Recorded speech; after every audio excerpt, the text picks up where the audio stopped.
Prieteni, o să deschidem din acest pachet. O să deschidem niște cartonașe pe care le-am aici, o să vedeți după aia.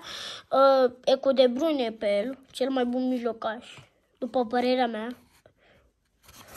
Și hai să vă arăt. De Vrij, un jucător care juca parcă la Inter Milano. Să lăsăm aici. Marco Asensio. Marco Asensio. Nu prea joacă, că joacă cu Colomani. Acum e nou. Dar de jucat joacă el, e bun. Spaniol la PSG. Phil Foden, unii dintre preferații mei de la Manchester City. Unii dintre preferații mei. Deci sunt preferatul meu. Preferații mei de la după Haaland. După aia îmi plăcea Alvarez, dar după Haaland e Foden și după aia Alvarez. Dar e foarte bun Foden, e foarte, foarte bun. Sper să includă și România. Că n-am văzut și român. Că m-am uitat și înainte la ele. Joshua Kimmich la Bayern München german. Foarte bun jucător, unul dintre cei mai buni mijlocași. După cel de aici.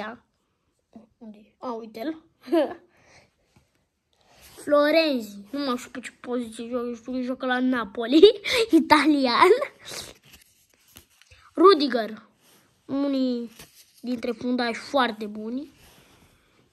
Paez Gavria. Dar toată lumea îi spune Gavi. Din păcate e accidentat. Dar cred că o să-și revină. O să-i revină, sigur.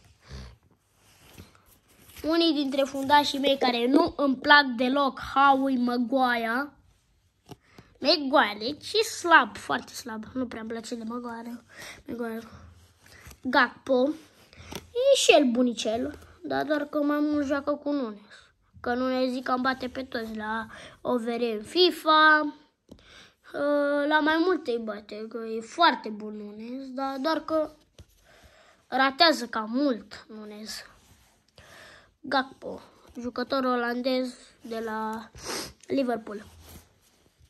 Ăsta, nu știu cine e și cum îl cheamă, nu știu la ce echipă e. E Bilo ăsta, e olandez, e portarul lor. Deci, Cesar Azpilicueta. Nu prea joacă, dar e capitan la Spania, văd. Broscoiu intră în teren la noi, în teren. Cel mai bun atacant aproape din toate timpurile. Nu chiar din toate timpurile, aproape. E bun, adică e preferat. Nu e chiar preferatul meu. Și acum pentru care țin cu Messi, eu țin cu Ronaldo. Ronaldo e preferatul meu, după Ronaldinho. Și Mbappé îmi place, e bun. Aleargă mult, foarte mult. Hazard. Nu știu dacă vă le știți pe nu la ce echipă joacă, știu că doar că e belgian. Așa. Verratti, jucător de la PSG, acum nu știu pe unde mai joacă. Habar n-am, dacă voi știți să-mi spuneți, că eu nu știu pe unde joacă. Că nu prea jucat la PSG, nu prea l-am mai văzut titular la PSG. Că am uitat și la meciul PSG-Barça. Kai Havertz, și el un jucător bun la Arsenal. Carvajal, un jucător foarte bun pe partea dreaptă. Spaniol, un jucător foarte, foarte bun. Foarte, foarte bun cu numărul 20. El partea 2. În total la Real Madrid, dar e foarte bun. Mie îmi place foarte mult el. Romelu Lukaku, jucător la AS Roma, belgian, e bun, recunosc, e bun. Ăsta nu știu cine e, Sidabe, nu știu dacă citesc bine, Sidibe, nu știu cine, e francez, habar n-am cine. Harry Kane, un atacant foarte bun, are 97 attacking. englez la Bayern München.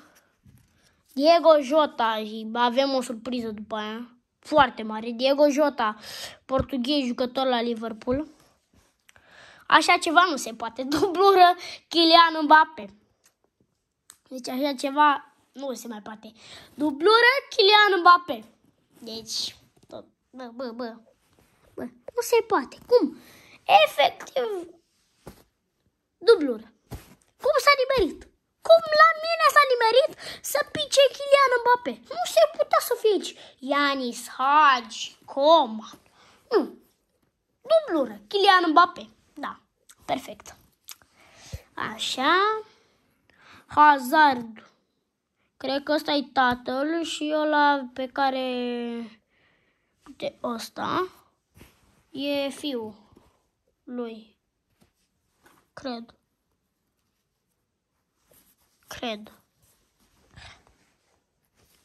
Eden Hazard, jucător foarte bun de a juca la Real Madrid. Barella.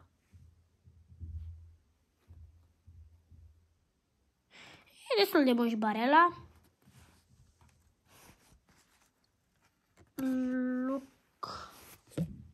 Luke Shaw. Și el e bun, foarte bun, fundaș stânga. De obicei mai joc carieră la FIFA și cu Manchester United și e bun, foarte bun. Marco Reus, și el un jucător bun, foarte bun, de la Bayern. Diego Jota, nu știu de ce după aia sunt invers, e jucătorul invers. Așa, Diego Jota, Diego Dalot, pardon. Un fundaș dreapta foarte bun. Și de el spun. De obicei joc cu el titular la carieră cu Manchester United pe FIFA. De obicei nu joc cu Wan-Bissaka. Dar și Wan-Bissaka e bun, oricum. Dar joc cu el și e foarte bun. Am dat și gol cu el. Un gol foarte frumos. Și dacă ați intrat pe canal și ați văzut golul cu Anthony, ăla din centrare, și l-am vrut să dau șut. Ăsta, Goretzka, un german foarte bun de la Bayern. Foarte bun. Bernardo Silva, un jucător portughez foarte bun de la Manchester City. Robert Lewandowski, un atacant foarte bun de la Leverkusen, Barcelona. Frenkie de Jong, un mijlocaș foarte bun de la Barcelona. Și ultimul jucător, Ansu Fati, un jucător foarte bun de la... A jucat la Barcelona, a jucat foarte bine la Barcelona. A dat și gol cu... Nu mai știu cu cine, dar a fost un derby parcă. S-a terminat 4-0 în derby și a dat și vreo 3 goluri. Și efectiv e foarte bun. E foarte bun. Foarte bun. Și aici s-a încheiat vlogul. Ne vedem și data viitoare. Pa, pa!